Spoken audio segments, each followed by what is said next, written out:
guys, this is Alea Jan and welcome back to my YouTube channel. So for today's video, naiinggit lang ako sa ibang mga katulong dito sa Hong Kong, lalo na yung mga tumagal na dito kasi maswerte sila sa amo nila. Napunta sila sa matino na amo, ganyan. Yung ano ka na lang, alam mo yung ibang mga amo na sabihin sa kanilang mga katulong na okay lang kahit sa labas ka magpalipas ng gabi sa day off mo, ganyan. Bukas ka na ng umaga uuwi, ganyan. Tapos ang hayahay nila, nakakapag nail extension pa sila guys.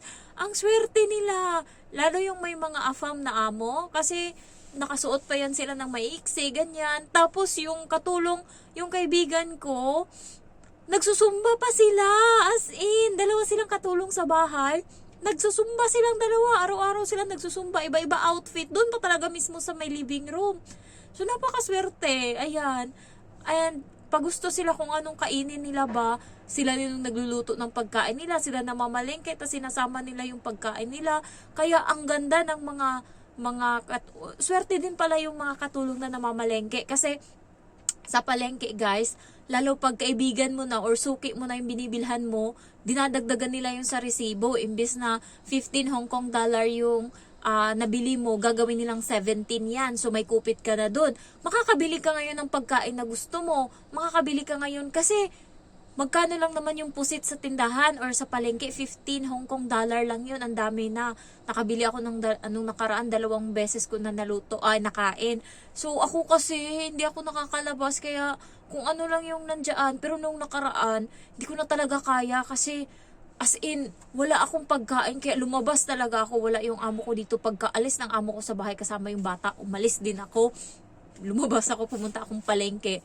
Bumili ako ng pusit kasi nagkikrave ako ng atay. Hanggang ngayon nagkikrave ako ng atay ng manok. Kaso, ang konti ng 10 Hong Kong dollar na atay ng manok sa palengke. Kaya, hindi rin ako bumili kasi marami yung yung isa, hindi yung balunan, mas marami yung balunan kaysa sa atay. Hindi na ako marunong masyadong magtagalog. So, imbis na nagpunta ako doon sa may isdaan, nakita ko yung pusit, 15 Hong Kong dollar. Tapos ang fresh pa. Kaya yun yung binili ko. Ay, parang maiyak ako kasi parang first time lang na nakakain ako ng totoong ulam talaga, as in. So, parati na lang kasing walang kwenta yung ulam ko. At least proud ako sa sarili ko. Nagawa ko siya ng 2 years and ilang months na. June, July, August, September, October, November, December, January. 7 months, guys! Naiyak ako kasi hindi ko alam, or alam mo yon, hindi ko in-expect na magawa ko yun. Kasi as in, paulit-ulit lang talaga ulam ko dito dati. Ayoko ng baboy na taba. As in, hindi ako kumakain yan. Promise. Sa Manila, hate na hate ko yan. Parang may amoy siya na hindi ko maintindihan, na alam ko na taba yan ng baboy, ganun. Pero nung nandito na ako sa Hong Kong, tapos wala akong makain-kain na baboy, nakakakain lang ako ng baboy doon sa sa bahay ng matanda. Leftover pa nila yung parang adobo style. O hindi ko lang alam kung yung sasabaw yun, tapos sineperate nila, tas niluto para sa akin. Hindi ko lang alam Hindi ko alam. Basta kinakain ko kahit basta may laman lang yung tiyan ko ba. Tapos, nung umuwi ako ng probinsya, parang maiyak ako. Alam mo yung pakiramdam na ang tagal ko. Ninanamnam ko yung pagkain. Alam mo yung siguro mga 1 oras akong kumain. Tapos, may kasabay kasi ako na classmate ko, bumisita sa bahay. Tapos, inaya siya ng mama ko kumain kasabay ko. Ako na lang yung inaantay niya kasi siya tapos na. Tapos sabi niya, mamaya na ako alis pagkatapos mo kasi may pamahiin kami na hindi makakaalis. Kung sino yung kasama mong kumain, hindi siya makakaalis hanggat hindi natatapos yung mga kasama niya. So parang pamahiin namin yun kasi malas pag hindi. So inantay niya ako talaga na matapos. Kaya sabi niya, antayin kitang matapos kumain. So dun, binilisan ko na, pero nung una, ninanamnam ko talaga yung munggo na may baboy, na may puso ng saging na ginataan. Parang maiyak-iyak ako. Ito yung ulam. Ito yung totoong ulam. Yung parang, yung taba ng baboy ngayon guys. Yun yung hinahanap ko pag nagbumibili ako. Hinahanap ko yung taba. Parang sarap na ako sa taba ngayon. Pero dati, ayoko noon.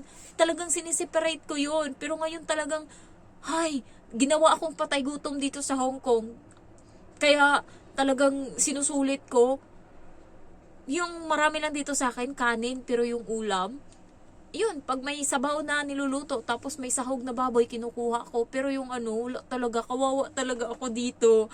As in, and nagtitipid ako kasi kailangan kong makaipon ng pangpabox. Kailangan ko, nakabili nga ako kanina yung libro na ito para sa pamangkin ko. Marami yung alaga ko nito pero hindi atin yun kaya wala tayong pakialam. So, nabili ko to siya. 9 na piraso siya. Nabili ko lang siya ng 10 Hong Kong dollar. So, hinahanap ko yung mga ganito kasi para may mapag-aralan ba yung alaga, yung yung pamangkin ko. So, as in, tinitipid ko. Kaya kung ano lang talaga yung nandyan, thankful ako. And, kanina wala na talaga. Ayoko na ng sardinas, guys. Ayoko na talaga niyan. Kaya, talagang bumili ako kanina ng chicken wings. And, kumain ako. Ilang araw na din akong kumakain ng gulay lang. Alam mo yun? May iyak na ako. Puro itlog. Putangin ng buhay to. Kaya, ang swerte ng iba na ang sarap-sarap ng ulam nila. Tapos, alam niyo, pero marami din namang malas dito sa Hong Kong sa amo. Pero marami din yung swerte. Yung ang laki ng sahod nila, 7,000, 8,000. Yung kaibigan ko, 8,000 yung dati Afam yung niya, parang Irish. Ayan. Yung amo niya. Tapos, dinadala pa sila sa ibang bansa. Sa Ireland. Yan, dinadala sila doon. Ang galing, di ba? Nakakainggit. Ayan. Tapos, alam nyo, sa una lang naman daw sabi nila, sa 2 years mo dito sa Hong Kong, mahihirapan ka. Pero yung next mo daw na magiging amo, masuswerte ka na daw. So, pag-pray nyo lang na next nyo na amo, swertehin kayo, ganyan. And nakakatuwa na marami ng mga vlogger dito sa Hong Kong na nag-for good sa Pinas. Tapos ang gaganda ng bahay nila, guys. Alam nyo yung parang bahay na as in bahay ng mayaman, ang gaganda. Yung si Bonita yan, tsaka si Mutya yan, napapanood ko yung mga reels nila sa Facebook. Ang ganda na ng bahay nila, nakaka-inspire, diba? So, yung akin yung problema na lang is yung pintura, ang pangit ng pagkapintura, and also yung kusina kasi namin, yung usok, kasi yung gamit ng mama ko, yung kahoy pa ba, kaya pag umuusok talaga, yung pintura is umiitim, kaya hindi ko muna pinalitan, hayaan ko lang, kasi ipapaayos ko yun. Mas satisfying kasi, alam niyo yung gustong-gusto ng mama ko yung, niya is kahoy, yung niya, kaya gagawa kami ng maliit na, lutuan sa labas para doon kami magluto kapag kahoy kasi yung bahay is umiitim talaga dahil doon. So, uling yung ilalagay namin doon sa pinakakusina talaga namin. So, ayun lang, medyo lang talaga, nakakainggit yung iba, na ang swerte nila sa amo nila, sagana sila sa pagkain, tapos, alam nyo yun, napakaswerte ng iba talaga kasi yung trabaho nila is hindi pagod na pagod. Tsaka yung mga alaga nila malalaki na, yung sila na talaga nagpalaki. So, napakaswerte nung ganon. May kaibigan ako, si Jinky, na ako kasi ang swerte niya din sa amo niya. Pero matagal na siya 10 years na siya siguro sa amo niya. Simula maliit pa yung alaga niya hanggang ngayon na hindi niya na inahatid sa school yung alaga niya. Sila na lang yung pumapasok. So, wala na siya masyadong ngayon. Tapos yung pagkain nila, guys, dati kasi pag nag-hike kami, nagluluto-luto, ang sasarap ng mga niluluto nila, yung pwede silang magluto sa kusina kung anong gusto nila. Magkasama sila ng kapatid niya sa isang bahay, tapos, naka-headphone yung kapatid niya, nakikinig ng mga aswang-aswang sa YouTube. Nandyan lang din yung amo nila, yung hindi sila pinapagalitan sa akin yan dito, siguro baka magwala na yung amo ko pag kapag ganyan-ganyan ako. Tapos, pag gusto sila ng luto sa kusina, minsan nagluluto siya ng pastel, pa yung niluto nila yung nakaraan, ginataang dabong, ayan, yung tambo. Tapos pa yung binitbit nila nung nakaraan. Basta, nag-spaghetti pa nga yan sila, yung nakakapagluto sila ng walang Ako, panakaw lang ako dati pag nagluluto ako. Panakaw ko lang yan ginagawa. Hindi pwedeng kasi machismis ako, ang dami. Alam nyo, iniipon lang yan ng amo ko yung mga mali ko. Tapos pag aalis ako dito, chismis niya yan. Ganyan yung gawain or yung ugali nila. Ganyan din yung ugali ng amo kong babae. Yan yung sinasabi niya sa akin nung bago ako dito about sa dating katulong. Pero pagkatapos nun, hindi na siya nagsalita kasi parang niya na hindi ako interesado. Pero alam ko naman, paano magtatagal dito walang matinong pagkain, may bata pa na sobrang demonyo talaga yung ano niya, yung alam niyo yun pagka naiinis ka, mas lalo niyang ginaganahang gawin yung mga bagay na nakakainis. Yun, ganun siya. Kahit yung mama niya, napahiya nung nakaraan. Kasi, mayroon kasing bagong anak yung kapatid ng amo ko. Bago. Yung parang siguro mga 6 months pa lang yung bata. So, syempre, yun yung apple of the eye ngayon ng lahat. Syempre, bata pa, baby pa, ang cute-cute pa. Pati yung mga matatanda, lalo kamukha yun ng papa ng amo kong babae. Hawig na hawig talaga. So, yun yung parating inaalagaan. Inung nakaraan, nag-meet up sila. Kumain sila sa resto kasama yung kapatid ng amo ko, yung pamilya niya, yung anak niya, tapos yung asawa niya, tapos yung sila, yung amo kong babae, lalaki, tsaka yung bata, tsaka yung dalawang matanda, yung parents nila. Tapos pagkatapos nila doon, pumunta sila sa park. Pagdating doon, doon na siya nagsimulang maging grumpy kasi nagsiselo siya. Sinabi niya pa nga sa matanda na, alam mo, kung papipiliin ako kung sino mas gusto ko, yung bata ba or yung isda, pipiliin ko yung isda. Sabi talaga ng alaga ko. Sinusumbong niya sa akin yan lahat eh. Tapos pagdating daw doon sa sa park, sinasabihan daw siya ng matanda, yung matandang babae, yung mama ng amo ko. Sabi daw na, pakitaan mo naman kami kung paano ka magbahay kasi marunong ka na. Sinagot niya yung matanda. Bakit kita papakitaan? Hindi mo naman ako mahal. Yung mahal mo, yung bata lang na yan eh. Ginanon niya talaga. Kaya pag uwi ng amo kong babae, nagulat ako kung bakit parang galit, na pagod, na nakaganon yung amo kong babae. Malungkot. Siyempre, nasasaktan siya kasi nga, ang pangit ng ugali ng bata. Masasaktan ka talaga pag sineryoso mo yung mga sinasabi niya. So, sinasabihan ko naman yan siya. Nakikinig siya sa akin pero sa iba hindi. Itong sa bata, hindi ko siya sinasabihan. Kasi nga, wala naman akong pakialam dyan. Pero, pag nakikita niya yung bata, nagiging salbahe siya. Kasi nagsiselo siya, guys.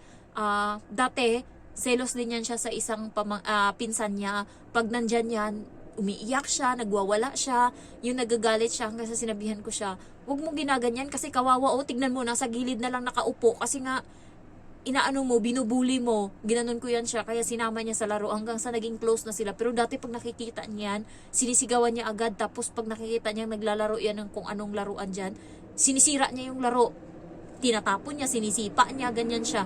Tapos sinaway ko, itong bata na maliit ngayon, ito na yung pinag-iinitan niya ngayon. So, yan, hindi ka talaga magtatagal pagka pasensya talaga yung kailangan mo dito sa Hong Kong. Tapos talagang isipin mo yung pangarap mo. Lalo pag nakikita mo yung ibang mga OFW yung gaganda ng bahay nila, nakapundar. Yun na lang yung isipin mo para ganahan ka din. And update guys doon sa amo ng kapatid ko, 'di ba? Nasabi ko sa inyo na may cancer siya sa ulo, tumor. Ayan. Tapos inoperahan. Alam nyo guys, gumaling siya. Dati, nung nakaraan, na yan eh. Sobrang lala niya na. 2 buwan siya na nasa hospital, tapos wala na siya sa tamang pag-iisip. Nagiging isip bata na siya, naglalaro siya sa CR ng walang saplot. Parang bata siya.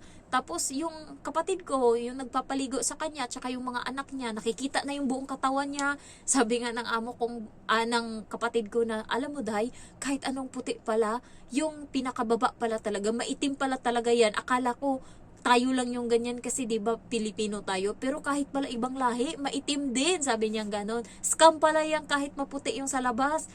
Yung sabi ng kapatid ko sa akin. Pero alam nyo ngayon guys, tapos na siya sa chemo, nagpapagaling na siya, as in. Natutuwa ako kasi ang sabi ng kapatid ko pag namatay daw yung amo niya, aalis daw siya doon kasi nga ayaw niya. Pero tingnan mo, galing na niya.